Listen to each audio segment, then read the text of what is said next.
Le titre officiel, c'est délégué épiscopal à la culture. Je n'ai pas de lettre de mission. Finalement, c'est à moi d'imaginer ma mission.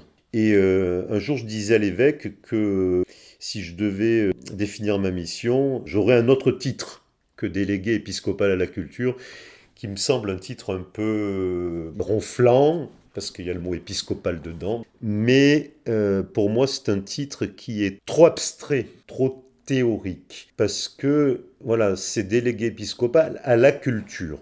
Et moi, je vis ma mission, surtout pour le moment, dans le cas du Festival d'Avignon, plutôt comme un aumônier des artistes. Je veux beaucoup insister sur le fait que, pour moi, ce qui est important, c'est toujours ça, c'est la rencontre. Et c'est pas d'échafauder de grandes théories ou des grands projets qui souvent finissent dans une bibliothèque, dans la poussière et sont oubliés assez rapidement. Moi, ce qui m'intéresse, donc, c'est la rencontre et pour vivre cette rencontre, ben, il n'y a pas 600 moyens. Et après, j'essaierai de donner des anecdotes, en effet. Il faut aller voir les spectacles, tout simplement, hein. Voilà, c'est quand même la base. Alors là, voilà, je m'intéresse donc Là, on est dans la culture vivante, hein, puisque le théâtre, c'est vraiment un art vivant. Et ça, c'est aussi, je pense, ce qui fait sa force par rapport à d'autres expressions artistiques, hein, par rapport au cinéma, par exemple. Mais là, c'est vraiment un art vivant. Ça veut dire aussi que chaque représentation, par définition, est unique. Même si pendant le festival, ils vont donner 25 fois la même pièce, les mêmes comédiens, chaque fois, étant donné que le public est différent et que eux, ce sont des êtres humains, ce ne sont pas des robots, des algorithmes ou des machines, bah, évidemment, chaque fois, ils peuvent être plus ou moins en forme. Et puis le public, l'interaction avec le public est très importante.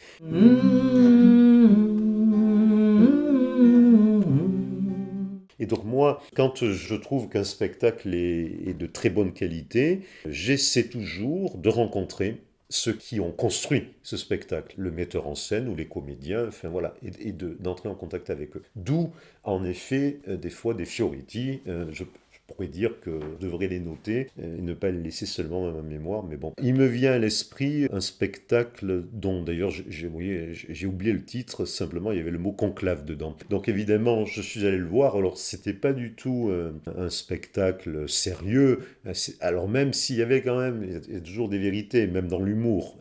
L'humour n'est jamais purement de l'humour. Bon, c'était fait pour faire rire, mais voilà, ça nous montrait un peu le processus d'une élection d'un pape, et puis il y avait 4 cardinaux qui se battaient un petit peu pour... voilà, bon, c'est une manière très humaine, hein, de voir ce conclave. Bon. Et à la fin du spectacle, donc j'avais prévu de venir à ce spectacle avec des médailles de pape dans ma poche. Parce que j'en avais qui m'avaient été offertes de Benoît XVI, de Jean-Paul II, enfin voilà, je ne me rappelle plus exactement quels étaient les papes, mais enfin voilà, j'avais quelques médailles pontificales, mais des très belles, vous savez, commémoratrices, une du pape François aussi, enfin voilà. Et donc à la fin, je les salue, on parle, voilà, et puis je leur fais quelques remarques humoristiques sur leur tenue de cardinaux, qui correspondent pas tout à fait à la réalité, alors bon, on rigole, soit l'anneau, ou la croix pectorale, ou la soutane, bon, ils me disent, ah ben oui, mais nous, on n'a pas les moyens, vous comprenez, on fait avec ce qu'on a, bon. Et puis, de là, je leur offre ces médailles, et puis, en plus, parce qu'il y avait un cardinal, je me rappelle, il y avait un cardinal allemand dans le lot, un qui jouait le rôle d'un cardinal allemand, alors lui, je lui donne Benoît XVI, évidemment, enfin, en plus, j'ai essayé de faire coller au rôle qu'il jouait, et c'était très surprenant, parce qu'en fait, j'avais l'impression de voir des enfants au pied de l'arbre de Noël.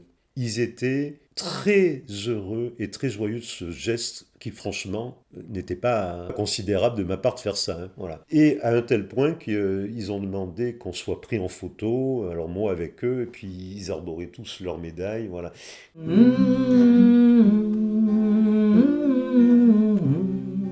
Donc voilà, ça c'est un exemple, hein.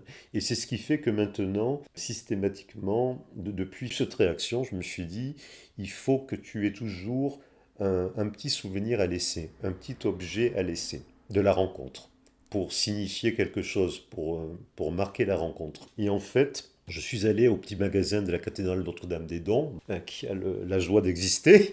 Et donc, dans ce petit magasin, il y a... Alors, j'ai cherché justement, je voulais pas que ce soit, entre guillemets, une bondieuserie, parce que, par définition, je vais quand même vers des gens qui, la plupart du temps, sont quand même éloignés de la foi, enfin, de la pratique de l'Église. Donc, je voulais quelque chose qui soit à la fois religieux, mais un peu laïque en même temps.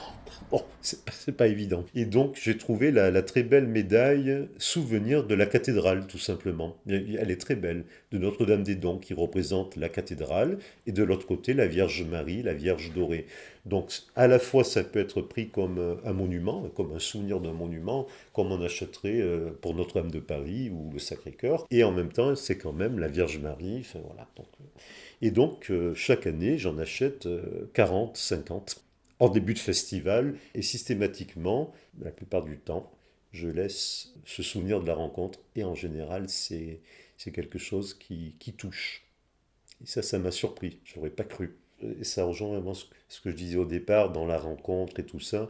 On est dans l'incarnation, c'est-à-dire, en fait, vous voyez, c'est des choses concrètes, c'est des petites choses matérielles, mais l'air de rien, c'est beaucoup pour eux.